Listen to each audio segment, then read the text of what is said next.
ವಿಜೇಂದ್ರ ವಿರುದ್ಧ ದೂರು ನೀಡೋಕೆ ನಾಳೆ ದೆಹಲಿಗೆ ರೆಬಲ್ಸ್. ಮೈಸೂರಿನ ಚಾಮುಂಡಿಗೆ ಪೂಜೆ ಸಲ್ಲಿಕೆ. ರಮೇಶ್ ಜಾರಕಿಹೊಳಿ, ಕುಮಾರ್ ಬಂಗಾರಪ್ಪ ಸೇರಿ ಹಲವರು ಭಾಗಿ.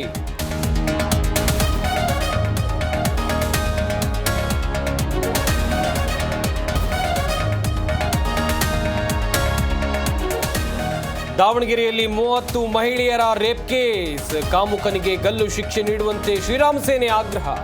ಮಹಿಳೆಯರ ಬಗ್ಗೆ ಸರ್ಕಾರಕ್ಕೆ ಕಾಳಜಿ ಇಲ್ಲ ಎಂದ ಮುತಾಲ್.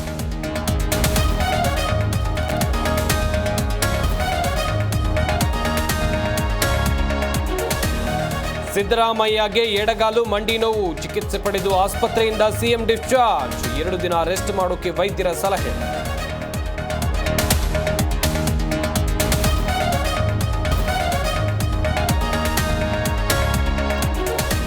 ಕುಮಾರಸ್ವಾಮಿ ಸ್ವಕ್ಷೇತ್ರದಲ್ಲಿ ಕೈ ಶಕ್ತಿ ಪ್ರದರ್ಶನ. ಚನ್ನಪಟ್ಟಣ ಕಾಂಗ್ರೆಸ್ ಕೃತಜ್ಞತಾ ಸಮಾವೇಶ.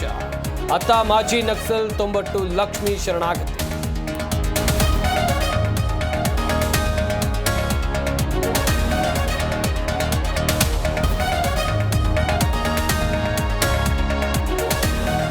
ಅಂಡರ್ 19 ಮಹಿಳಾ T20 ವಿಶ್ವಕಪ್ ಪಂದ್ಯ. ದಕ್ಷಿಣ ಆಫ್ರಿಕಾ ವಿರುದ್ಧ ಗೆದ್ದು ಬೀಗಿದ ಭಾರತದ ವನಿತೆಯರು. ಸತತ 2ನೇ ಬಾರಿ ವಿಶ್ವಕಪ್ ಗೆದ್ದ ಟೀಮ್ ಇಂಡಿಯಾ.